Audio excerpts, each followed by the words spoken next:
Boom, Duke Dennis. Okay, boom. I had a crush on him.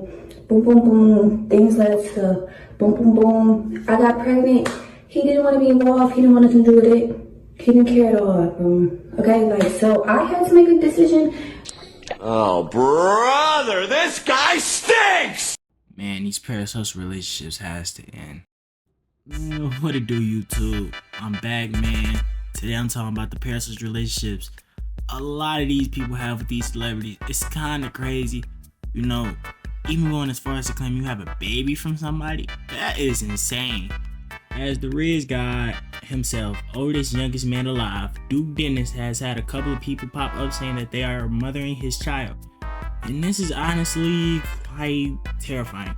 The grown woman not only embarrassing herself, her child, and her child's father by claiming the child is to be of another man.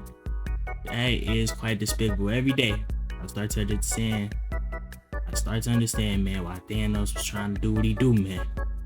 Anyways, this prompted Duke Dennis to respond and clear the air. Run with a narrative that's just 100% not true. Alright? So, I'm gonna say a few things and then so look.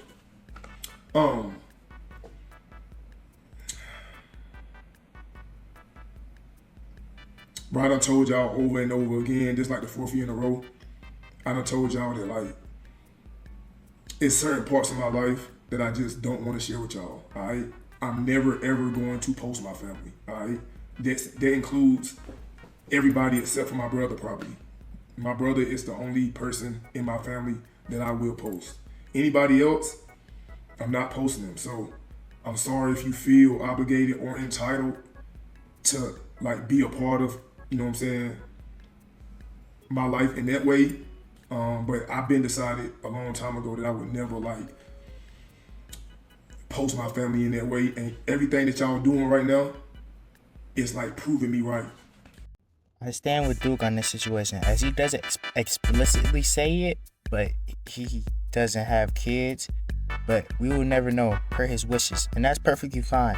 But at the same time, when you're a streamer and people see you a lot and you start to build connections with people, especially the content that a lot of Twitch streamers make, like a one-on-one setting in your room, as you know, and we saw from that clip, one-on-one setting in a room having a combo. But why do people consume that kind of content? Why would you sit there and watch someone stream in a room for hours? Well, I think it's two things. People simply don't know how to build relationships with others in real life, and it's easier to sit behind the screen and resonate with somebody when there's no consequences of judgment. Literally, that's what a lot of people been doing. A lot of people has been looking for self-love through external means. You know, like thinking that you're owed someone that you don't even know family life. That's like you created a fantasy in your head that's your friend or that's someone that you care about when you really shouldn't. Like, let's be honest, your favorite creators are your favorite creators for a reason, but you shouldn't care about them to the point to know their family like that. And I feel like it goes back, it's not even this generation thing, it goes back to like the 80s. You know, girls looking at other girls in magazines not knowing that their bodies are photoshopped to look that good. And it's crazy how like the world always finds a way to like loop around themselves. The 90s, it was like the rappers, you know, trying to live that street lifestyle, trying to be a street dude. 2000s, around the same stuff, trying to be that dealer, that guy. And now it's trying to be the hottest streamer out, trying to be something. I understand a lot of these things are happening because a lot of things are closing down in a world that's going very digital.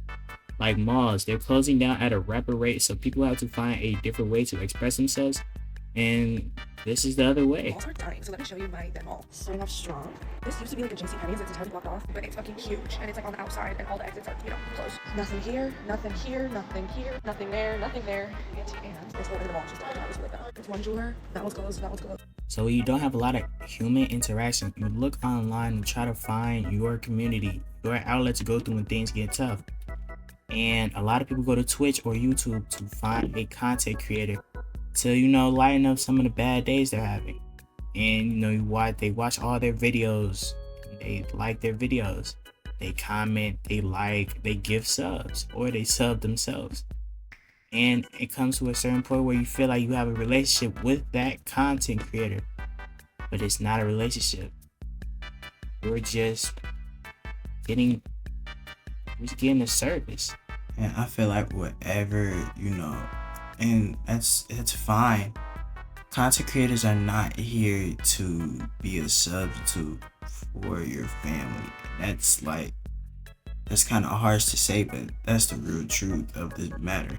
Looking for someone's validation or trying to make yourself seem like you're a part of somebody's inner circle, that's not cool.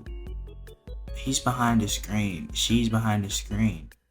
That's not your family or someone that you should care about or someone that you should be giving validation to. You should be giving validation to yourself, and you should go out and try to find your people and love yourself.